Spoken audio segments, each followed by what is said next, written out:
എല്ലാവർക്കും ഡെലിഷ്യസ് റെസിപ്പീസിൻ്റെ പുതിയൊരു വീഡിയോയിലേക്ക് വീണ്ടും സ്വാഗതം. ചൂര മീൻ ഉലർത്തിയതിൻ്റെ റെസിപ്പിയുമായിട്ടാണ് ഞാനിന്ന് വന്നിരിക്കുന്നത്. ചോറിൻ്റെ കൂടെ കഴിക്കാൻ പറ്റിയതാണ്. അപ്പോൾ നമുക്കിത് എങ്ങനെയാണ് തയ്യാറാക്കുന്നതെന്ന് നോക്കാം. ഞാനിവിടെ 250 ഗ്രാം ചൂര മീനാണ് എടുത്തിരിക്കുന്നത്. ഇനി ഇതിലേക്ക് നമുക്ക് 2 നുള്ള് മഞ്ഞൾപ്പൊടിയും കൂടി ചേർക്കാം. ആവശ്യത്തിനുള്ള ഉപ്പും കൂടി ചേർക്കുന്നുണ്ട്. മീൻ വേവുന്നതിനാവശ്യമായിട്ട് കുറച്ച് വെള്ളം കൂടി ഒഴിക്കാം. ഇനി ഇത് നന്നായിട്ടൊന്ന് മിക്സ് ചെയ്തെടുത്ത ശേഷം ഫ്ലെയിം ഓൺ ചെയ്തിട്ട് നമുക്കിതൊന്ന് അടച്ച് വെച്ചിട്ട് വേവിച്ചെടുക്കണം. വളരെ എളുപ്പത്തിൽ തയ്യാറാക്കിയെടുക്കാൻ പറ്റുന്ന നല്ലൊരു മീൻ ഉലർത്തിയതിൻ്റെ റെസിപ്പിയാണിത്. എല്ലാവരും ഒന്ന് ട്രൈ ചെയ്ത് നോക്കാനായിട്ട് മറക്കരുത്. ഞാനിപ്പോൾ ഇതൊന്ന് തുറന്നിട്ടുണ്ട്. നന്നായിട്ട് ഇതൊന്ന് ഇളക്കി കൊടുക്കുകയാണ്.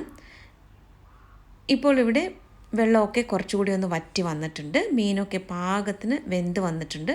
ഇതുപോലെ സ്പൂൺ കൊണ്ടൊന്ന് പ്രസ് ചെയ്ത് നോക്കിയാൽ മതി. ഇതിപ്പോൾ പാകത്തിനുള്ള വേവായിട്ടുണ്ട്. ഇനി നമുക്ക് ഫ്ലെയിം ഓഫ് ചെയ്തിട്ട് ഇത് അടുപ്പിൽ നിന്നും മാറ്റി വയ്ക്കാം. ഈ സമയത്ത് മുള്ളുണ്ടെങ്കിൽ അത് മാറ്റാനായിട്ട് പ്രത്യേകം ശ്രദ്ധിക്കണം. ഇതുപോലെ സ്പൂൺ കൊണ്ട് ഞാൻ ഈ കഷ്ണങ്ങളൊക്കെ ഒന്ന് ഉടച്ചെടുക്കുകയാണ്. ഇനി നമുക്കിത് എങ്ങനെയാണ് തയ്യാറാക്കുന്നതെന്ന് നോക്കാം. ഒരു കടായിൽ കുറച്ച് വെളിച്ചെണ്ണ ഒഴിച്ചിട്ടുണ്ടായിരുന്നു. എണ്ണയൊന്ന് ചൂടായിട്ട് വന്നപ്പോൾ 1/2 ടീസ്പൂൺ കടുകാണ് ചേർത്തത്. കടുക് ഇപ്പോൾ നല്ലതുപോലെ ഒന്ന് പൊട്ടി വരുന്നുണ്ട്. ഇനി ഇതിലേക്ക് നമുക്ക് 2 പച്ചമുളക് ചേർക്കാം. ഇതിൻ്റെ കൂടെ തന്നെ കുറച്ച് കറിവേപ്പിലയും കൂടി ചേർക്കുന്നുണ്ട്. 4 വെളുത്തുള്ളി ചതച്ചതും ഒരു ചെറിയ കഷ്ണം ഇഞ്ചി ചതച്ചതുമാണ് ഇപ്പോൾ ചേർത്തത്. ഇനി ഇത് നമുക്കൊന്ന് വഴറ്റിയെടുക്കാം. ഇഞ്ചിയും വെളുത്തുള്ളിയും ചെറുതായിട്ടൊന്ന് വഴന്നു വന്ന ശേഷമാണ് ഇതിലേക്ക് ഞാനൊരു സവാള ചേർക്കുന്നത്. ഒരു മീഡിയം വലിപ്പത്തിലുള്ള സവാളയാണ് ഇപ്പോൾ ചേർത്തത്. ഇനി ഇത് നന്നായിട്ട് ഒന്ന് വഴറ്റിയെടുക്കണം.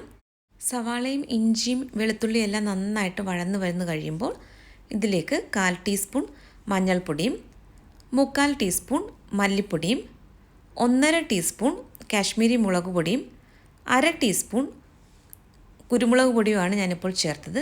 ഇതെല്ലാം കൂടി നന്നായിട്ടൊന്ന് ഇളക്കി കൊടുക്കാം. ഏറ്റവും ചെറിയ തീയിൽ വെച്ചിട്ട് വേണം ഈ പൊടികളൊക്കെ ഒന്ന് മൂപ്പിച്ചെടുക്കാനായിട്ട്. പൊടികളെല്ലാം നന്നായിട്ടൊന്ന് മൂത്ത് കഴിയുമ്പോൾ നമുക്ക് വേവിച്ച് വെച്ചിരിക്കുന്ന മീൻ ഇതിലേക്ക് ഇട്ട് കൊടുക്കാം. 1/4 കിലോ ചൂരമീനാണ് ഞാനിവിടെ എടുത്തിരിക്കുന്നത്. ഇനി ഇത് നന്നായിട്ട് ആ മസാലയുമായിട്ട് ചേർത്തിട്ട് ഒന്ന് ഇളക്കി യോജിപ്പിച്ചെടുക്കണം. അപ്പോൾ ഇതിൽ ഏതെങ്കിലും വലിയ വലിയ കഷ്ണങ്ങളുണ്ടെങ്കിൽ ഇതുപോലെ സ്പൂൺ കൊണ്ടൊന്ന് ചെറുതായിട്ടൊന്ന് പ്രസ് ചെയ്ത് ഒന്ന് ഉടച്ചു കൊടുത്താൽ മതിയാകും. ഇതിനു മുമ്പ് ഒരു ചൂരമീൻ ഉലർത്തിയതിൻ്റെ റെസിപ്പി ഞാൻ പോസ്റ്റ് ചെയ്തിട്ടുള്ളതാണ്. അത് ക്യാൻഡ് ടൂണ വെച്ചിട്ടാണ് തയ്യാറാക്കിയിട്ടുണ്ടായിരുന്നത്. അത് കുറച്ചുകൂടി വ്യത്യസ്തമായ രീതിയിലാണ് തയ്യാറാക്കിയിട്ടുണ്ടായിരുന്നത്. അപ്പോൾ അതിൻ്റെ ലിങ്ക് ഞാൻ ഡിസ്ക്രിപ്ഷൻ ബോക്സിൽ കൊടുക്കുന്നതായിരിക്കും.